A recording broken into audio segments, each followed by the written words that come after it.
যাচ্ছে। দিদি, সংবাদ ভারতের পর্দায় আপনাকে স্বাগত। নমস্কার। প্রথমে পরিচয়টা জেনে নেব আজকে।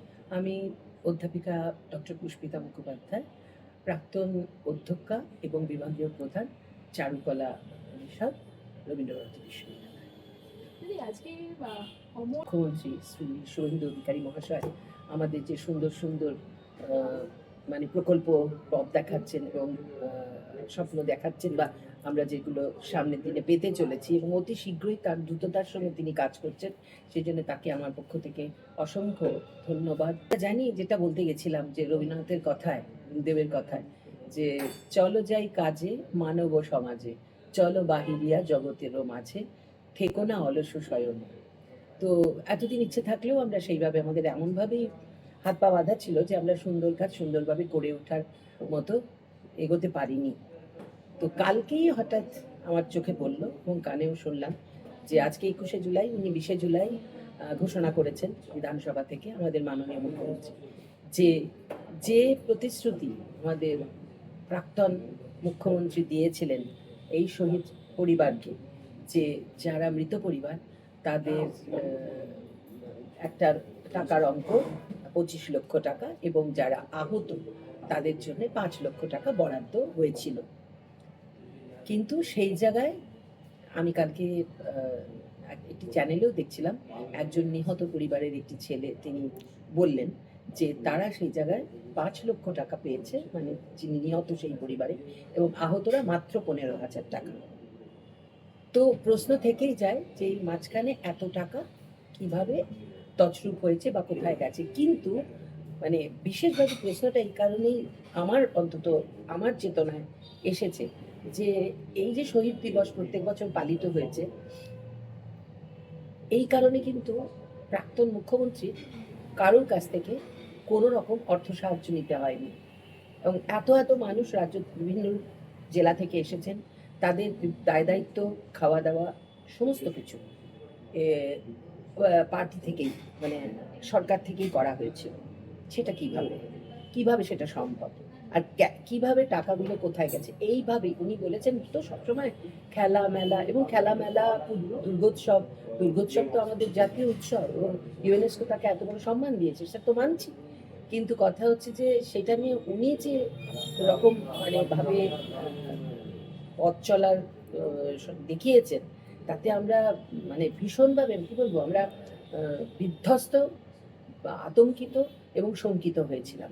তো এখন কথাটা হচ্ছে এখানেই আমাদের বর্তমান মুখ্যমন্ত্রীকে অকুণ্ঠ শুভেচ্ছা জানাচ্ছি যে তিনি সময় মতো ঠিক আগের দিন এই ফাইলটা খুলেছেন এবং প্রতিশ্রুতি দিয়েছেন, মানে যে যে টাকাটা শহীদরা পায়নি বা তার পরিবার পায়নি, তাদের মধ্যে তারা যদি কেউ এখনো তার পরিবারের কেউ বেঁচে থাকেন এবং এই মুখ্যমন্ত্রীর কাছে সাহায্যের হাত বাড়িয়ে দেন, তাহলে মুখ্যমন্ত্রী নিজে স্বয়ং তার জায়গা থেকে তিনি তাদের সাহায্য করবেন এই অর্থ আবার তাদের ফিরিয়ে দেওয়ার জন্য। এটাও তো একটা, মানে এটা তো একটা বিরাট কথা, এবং মানুষ তো মানে রাজ্যবাসী তো এটা নিয়ে কোনোদিন ভাবতেও পারেনি, জানতেও পারেনি যে টাকাগুলো কোথায় গেছে এবং কতটা স্যাংশন হয়েছিল, বাকি টাকা কোথায় গেল, কিভাবে কি হয়েছে। তো ওই একটা কথা আছে না, সুকুমার রায় লিখেছেন, শিব ঠাকুরের আপন দেশে আইন কানুন সর্বনেশে, তো এখানে সেইরকমই সর্বনেশে আইন কানুন চলছে। 21শে জুলাইকে নিয়ে রাজনীতি করেছেন মমতা বন্দ্যোপাধ্যায়? হ্যাঁ, করেছেন। শহীদ দিবস শুধু 21শে জুলাই কেন, ওনার তো সবটা নিয়েই রাজনীতি করেন, তো রাজনীতির নামেই সবটা করেছেন। এবং সবচেয়ে বড় খেলাটা হচ্ছে অঙ্কের খেলা, টাকার অঙ্ক, অর্থের অঙ্ক। যে কারণে আজকে দেখুন আমরা সবাই ট্যাক্স পেয়ার, আমাদের টাকা দিয়ে ওনারা সব কিছু করেছেন। আমরা তো চোখের সামনে বিভিন্ন মিডিয়াতে, বিভিন্ন চ্যানেলে দেখতেই পেয়েছি যে শুধুমাত্র মন্ত্রী না, মন্ত্রীরা তো তার একটা লেভেলে বিলং করে, মন্ত্রী মানে পঞ্চায়েত প্রধান, তার নিচেও যিনি আছেন, তারও নিচে যিনি আছেন, তারও প্রাসাদোপম বাড়ি, তারও মানে কোটি কোটির নিচে কোনো কথা নেই, এত অঙ্কের মানে তারা মানে তাদের গচ্ছিত, তাদের রক্ষিত টাকা।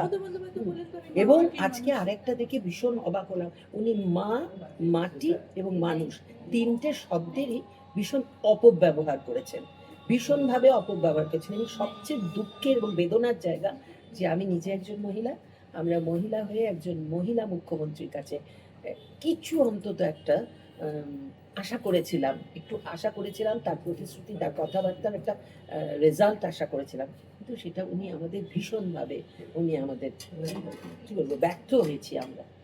উনি ভুল বার্তা দিচ্ছেন, এবং আজকে আমি আরো যেটা দেখছি যে এই অভিষেক বন্দ্যোপাধ্যায়, যার জন্য ওনাদের কথা অনুযায়ী, আমাদের কথা নয়, ওনাদেরই মধ্যে একটা ছেড়ে দুটো, দুটো ছেড়ে তিনটে, তিনটে ছেড়ে চারটে বিভাজন, এবং কেউ কালীঘাট তৃণমূল, কেউ অমুক তৃণমূল, আমি বলতে চাই না এটা নিয়ে কোনো কথা, কারণ এটাতে আমি অসম্মানিত বোধ করি।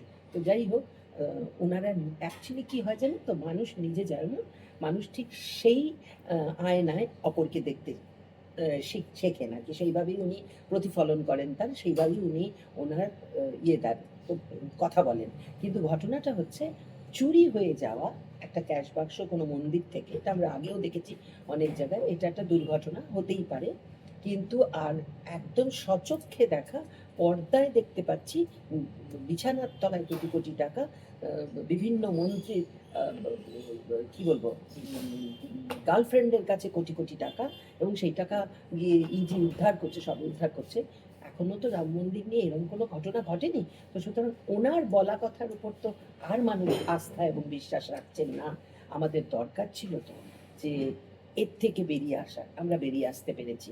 সেই জন্য আমরা আবার বলছি যে আমরা সকলে এখন অন্তত এইটুকু আস্থা আমাদের আছে যে এখন যিনি আমাদের মুখ্যমন্ত্রী আছেন, বা যে মন্ত্রিসভা হয়েছে, সকলে যা যা বলছেন এক এক করে, সবে তো এখন মানে আমাদের শিশু অবস্থায়, অঙ্কুর অবস্থায় আমাদের রাজ্য সরকার, এখন তো আস্তে আস্তে হবে, কিন্তু এখন তাদেরও তো একটু সময় দিতে হবে, হাত শক্ত করতে হবে আমাদের।